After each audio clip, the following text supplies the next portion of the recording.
RBI जो नए changes लेकर के आ रहा है जुलाई 1 से प्रोप्राइटरी ट्रेडिंग नॉर्म्स, नए रूल्स और रेगुलेशन आ रहे हैं, उसमें कोई चेंज नहीं करेगा। मतलब कि 1 जुलाई से ये नया रूल लागू हो जाएगा। ये अपडेट आज के दिन मार्केट में आती है और इस अपडेट के आते ही BSE limited, MCX limited stocks में आपको बड़ी गिरावट देखने को मिल जाती है। ऑल्दो ये खबर आप लोगों को मालूम होगी 1 अप्रैल से ये रूल लागू होना था।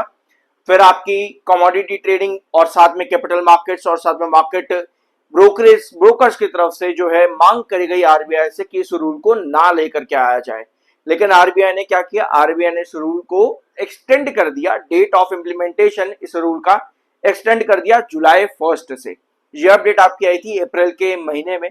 जब एक्सटेंड किया गया तो आपके बीएसए लिमिटेड, एमसीएक्स स्टॉक से बहुत बढ़िया तरह से बड़े ब्रेकआउट देते देखने को मिले, जो अभी हमने रिसेंटली देखे भी हैं। लेकिन आज के दिन जब वापस से ब्रोकरेजेस ने आरबीआई से पूछा कि भैया प्लीज यहाँ पर ये ट्रेडिंग रूल नया ना लेकर के आ जाए, प्रोप्राइटरी ट्रेडिंग नॉर्म्स वापस ना लेकर के आ जाए, जहां पर बैंक से पैसा लेंड किया जाता है। आप लोगों का मैंने आप लोगों के साथ में प्रॉपर इंफॉर्मेशन डिस्कस भी की थी कि प्रोप्राइटरी ट्रेडिंग से एक्चुअली होता क्या है। तो प्लीज जरूर जाकर के देखना, वीडियो चैनल पर अवेलेबल है। तो आज भी वापस से पूछा गया ब्रोकर्स की तरफ से, तो आरबीआई ने यही कहा है कि यहाँ पे 1 जुलाई से ये नया रूल इंप्लीमेंट हो जाएगा। इन रीजंस की वजह से बीएससी, एंजल वन और आपका एमसीएक्स लिमिटेड बड़े फॉल के साथ आज के दिन क्लोज हुए हैं। ऑल्दो एक चीज अभी मैं आपको और बताता हूँ। 8 जून को कंपनी की इन्वेस्टर मीटिंग है, इस डेट को नोट कर लेना।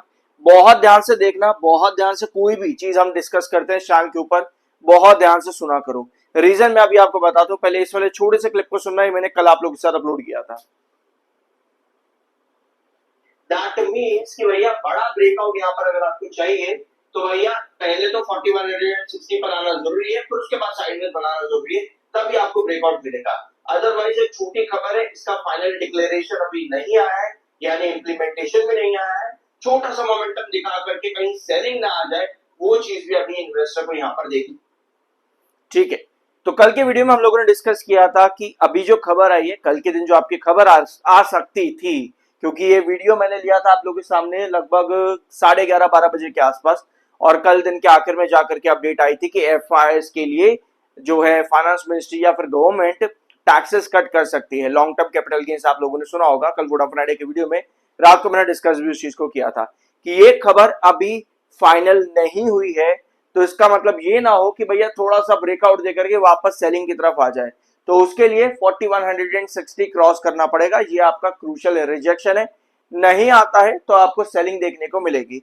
ये चार्ट की बात है, और साथ में बहुत चीजें आपके साथ में जैसे बनी हुई थी 3950, 3850, ये दो लेवल आज भी दिन के आखिर में सस्टेन किए। 3850 के पास में ही स्टॉक ने आज के दिन के आखिर में जाकर के क्लोजिंग दी है। 3850 आपका कंसोलिडेशन का बेस है।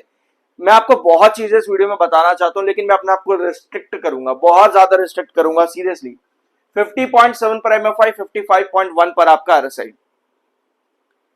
मैं आपके साथ ना दो तरीके की चीजें डिस्कस करता हूं। पहला होता है शॉर्ट टर्म, दूसरा होता है लॉन्ग टर्म। दोनों चीजें मैं आपके साथ डिस्कस करता हूं कि कल की क्या पॉसिबिलिटी है, लॉन्ग टर्म में चार्ट किस तरह से फॉर्म कर रहा है। हम लोगों ने डिस्कस किया था 3850, 3950, ये आपका साइडवेज कंसोलिडेशन है। यहां पे हमारे पास पर्टिकुलर न्यूज आनी जरूरी है, पॉजिटिव नेगेटिव जिस भी तरह की रहे, ताकि डिसाइसिव मूव यहीं से आपको मिलेगा। ये चीज हम लोगों ने डिस्कस करी थी पिछले लगभग एक हफ्ता हो गया यहाँ पर डिस्कस करते हुए इस बात को। हमारे पास एफआईएस कट होगा, इसकी न्यूज आती है, अभी फाइनल डिसीजन नहीं आया है, वो ये चीज आपको मालूम होनी चाहिए। फाइनल डिसीजन अभी नहीं आया है, जब तक मैं एटलीस्ट ये वीडियो बना रहा हूं, क्या पता इसके बाद आ जाए, वो बात अलग है। जब मैं ये वीडियो बना रहा हूं नहीं आया है, दैट मीन्स कि फाइनल डिसीजन आना जरूरी है। आरबीआई के वापस से कंफर्मेशन आया 1 जुलाई से ये नया प्रोप्राइटरी ट्रेडिंग रूल लागू होगा। ये आपके बीएसए लिमिटेड के लिए एक नेगेटिव न्यूज है, पता होगा आप लोगों को इसके बारे में, ये एक नेगेटिव न्यूज है। दैट मीन्स कि मेरे पास दो चीजें हैं, एक तो भैया जो रूल लागू होना है 1 जुलाई से, और एक जो एफआईएस को वापस बुलाने के लिए एक ऑप्टिमिज्म है मार्केट के अंदर। ये दो न्यूज आज के दिन क्लैश करी तो आप वापस से उस कंसोलिडेशन जोन के अंदर आकर के गिर गए। ठीक है, अब हम दो चीजें डिस्कस करते हैं। लॉन्ग टर्म की पॉसिबिलिटी क्या है, लोग आकर के गाली दे जाते हैं सीरियसली मैं आपको बताऊं, 10 में से एक कमेंट भी अगर मुझे खराब मिलता ना, तो मुझे ऐसा लगता है कि यार या तो उसको वीडियो सुनाई नहीं दी, या सामने वाले को सुनना नहीं आता। मैं दो चीजें डिस्कस करता हूं। मैंने आप लोगों के साथ शॉर्ट टर्म के अंदर 3850 3950 ये डिस्कस किया, लॉन्ग टर्म में 3600। कल के सेशन में स्टॉक थोड़ा सा बढ़ता है, एक कमेंट आता बड़े ही प्यार से, देखो यार ये चीजें मेरे को बोलनी नहीं चाहिए, बट सीरियसली मैं अपना ये जो मेरा चैनल है ना, ये मैं इसलिए नहीं चलाता कि भैया मैं आपको कुछ बताऊंगा मुझे मजा आएगा वगैरह वगैरह, ऐसे नहीं चलाता मैं। मुझे मजा आता है इस बात पे कि भैया आप कुछ सीख करके यहाँ से जा रहे हो, तो क्योंकि आई एम NISM 7 सर्टिफाइड, मुझे इस चीज में अपनी ईगो हर्ट नहीं करनी है कि भैया मैंने जो कहा वो सही हुआ कि नहीं हुआ, मुझे वो काम करने ही नहीं यहाँ पे। मुझे एक अच्छी कम्युनिटी बनानी, मैं चाहता हूँ आप लोग सीख करके जाओ भाई। ऐसे गाली दे दोगे, 10 में से एक आता है, सीरियसली बता रहा हूँ, 10 अच्छे कमेंट है, एक बुरा कमेंट आता है, मुझे उसमें बहुत बुरा लगता है कि भाई या तो तुम्हें मेरी वीडियो सुनाई नहीं दे रही या तुम्हें सुनना नहीं आता, यही चीजें हैं बस, और कुछ नहीं कर सकता मैं। जब बात हो रही है लॉन्ग टर्म में 3600 की पॉसिबिलिटी की, दैट मींस कि मैं वहां पर आपको उसका एक्सप्लेनेशन भी दे रहा हूं। और जब बात हो रही है लॉन्ग टर्म की, और अगर कल के सेशन में थोड़ी सी आपकी रिकवरी भी मिल रही है, तो भाई तुम क्या कर रहे हो? 3600 लॉन्ग टर्म मींस कि लॉन्ग टर्म भाई, ये थोड़ी कि आज बोला तो भैया कल लॉन्ग टर्म हो गया एक दिन के अंदर, ऐसे नहीं होता यार। तो भाई अगर आपको नहीं कुछ समझ में आ रहा तो मत आओ यार चैनल के ऊपर। इतनी चीजें मैंने BSE लिमिटेड के बारे में आप लोगों को सिखाई हैं। वेजेस पैटर्न पर ये स्टॉक काम करता है, फिर बाद में साइडवेज, पॉजिटिव न्यूज साइडवेज के आपके रिजेक्शन पर आएगी तो अपवर्ड आपका परपेंडिकुलर ब्रेकआउट देगा, परपेंडिकुलर ब्रेकआउट के बाद में फॉल करता है, फिर बाद में फिर से साइडवेज चलने की कोशिश करता है, जो कि अभी 3950 और 3850 है।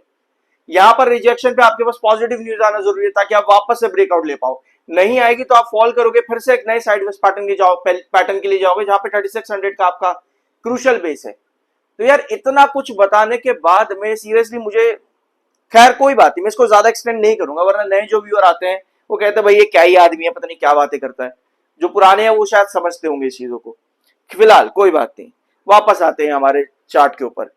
तो ये रहा हमारा 3850 और 3950। साइडवेज कंसोलिडेशन बहुत ज्यादा जरूरी है, क्योंकि पहले भी चार्ट ने इसी रेंज के अंदर कंसोलिडेशन निकाल करके ब्रेकआउट दिया था। वापस से इस रेंज के अंदर पूरा हफ्ता चला है, पूरा हफ्ता ऑलमोस्ट, मंडे तो नहीं, Tuesday, Wednesday, Thursday and Friday आज के सेशन में भी, ठीक है, वापस से इसी रेंज के अंदर घूम फिर करके हम आ गए हैं। मैं अगर इसको 1 आवर टाइम फ्रेम पर देखूंगा तो मुझे चीज नजर आएगी, ये ब्लैक लाइन, ये ब्लैक वाली लाइन आप देख रहे हो, ये 200 EMA पे है। कल के सेशन में ये थी 3850 के पास में। ऑल्दो हर ट्रेंड के साथ में, हर सेशन के साथ में 200 EMA शिफ्ट होता है, उसके अकॉर्डिंग फ्लो करता है, लेकिन 200 EMA के ऊपर मेंटेन करना मतलब स्टॉक अच्छा है, बुलिश है, स्टॉक अच्छा है, बुलिश है। और उसके नीचे फॉल करना मतलब कि स्टॉक बेयर सिग्नल दे रहा है। सो 3850 ये मेरा साइडवेज का इंपॉर्टेंट बेस भी है, और 200 EMA भी यहां पर आकर के बैठा हुआ है। ट्रेडर के लिए इस समय BSE लिमिटेड परफेक्ट है, लेकिन इन्वेस्टर पर्सपेक्टिव से अभी आपको इंतजार करना चाहिए। ये चीज में हम लोगों ने परसों डिस्कस करी थी कि इन्वेस्टर पर्सपेक्टिव से आपको वेट करना चाहिए, क्योंकि 200 EMA अगर टूटता है कमिंग सेशंस के अंदर तो भैया आपको डेफिनेटली यहां पर एक फॉल नजर आता है, चार्ट बेयरिश होता है 200 EMA को ब्रेक डाउन करने से।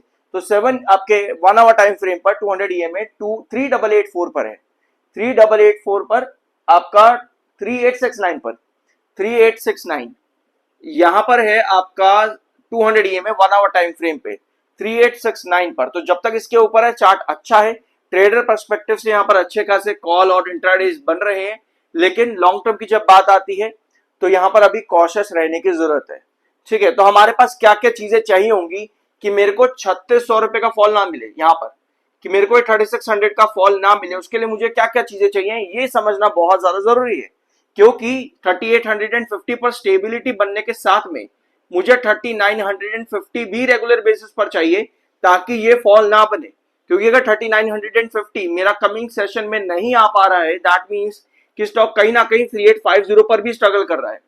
तो उसके लिए 3950 पर मेरा बने रहना जरूरी है, ताकि कोई भी पॉजिटिव न्यूज आने पर, चाहे वो FIS की हो या फिर RBI अपना डिसीजन उसको ओवरटर्न कर दे, इनमें से कुछ भी अच्छी चीजें आती है, तब 3950 मेरा सस्टेन करता है, तब मैं कहता हूं कि भाई ये वाली अपॉर्चुनिटी मेरी पूरी तरह से खो रही है, दैट मींस कि यहीं से ही स्टॉक नए ब्रेकआउट की तरफ जाएगा। हर चीज आपको मालूम होनी चाहिए as an investor. One thing doesn't mean कि यहां पर आपको अगले ही सेशन में ड्रॉप देखने को मिलेगा और फिर कमेंट बॉक्स में आकर के गालियां दे रहे हो, ये काम मत किया करो यार प्लीज यार। आई होप कि ये पॉइंट आपको यहां पर समझ में आया होगा। 3950 आपका मेंटेन होना जरूरी है ताकि एक टॉप लाइन बन सके साइडवेज कंसोलिडेशन के अंदर। टॉप लाइन साइडवेज कंसोलिडेशन में बने रहना बहुत इंपॉर्टेंट होता है ताकि स्टॉक ब्रेक डाउन ना करे। जब तक साइडवेज, जब तक टॉप लाइन के ऊपर है तब तक स्टॉक का चार्ट अच्छा रहता है। साइडवेज पैटर्न में अपने बेस के पास बार बार ड्रॉप करना ये एक नेगेटिव सिग्नल होता है, तो वहां पर कोई भी नेगेटिव न्यूज अगर आती है देन फॉल आपका बन जाता है। तो जब भी आपका एक साइडवेज पैटर्न बन रहा है टॉप लाइन के पास आपका कंसोलिडेशन जरूरी है ताकि स्टॉक स्ट्रगल ना करे, समझ लो, तभी आपको ब्रेकआउट मिलता है। ये लॉन्ग टर्म की बात अभी मैंने करी है, शॉर्ट टर्म के लिए 3850 3950 अभी भी ये रेंज आज के दिन मेंटेन रही है। कुछ भी इस वीडियो के अंदर सीखने को मिला हो सब्सक्राइब जरूर करना, वैसे आप लोग करोगे नहीं, आपकी अपनी मर्जी है। मिलता अगले वीडियो में।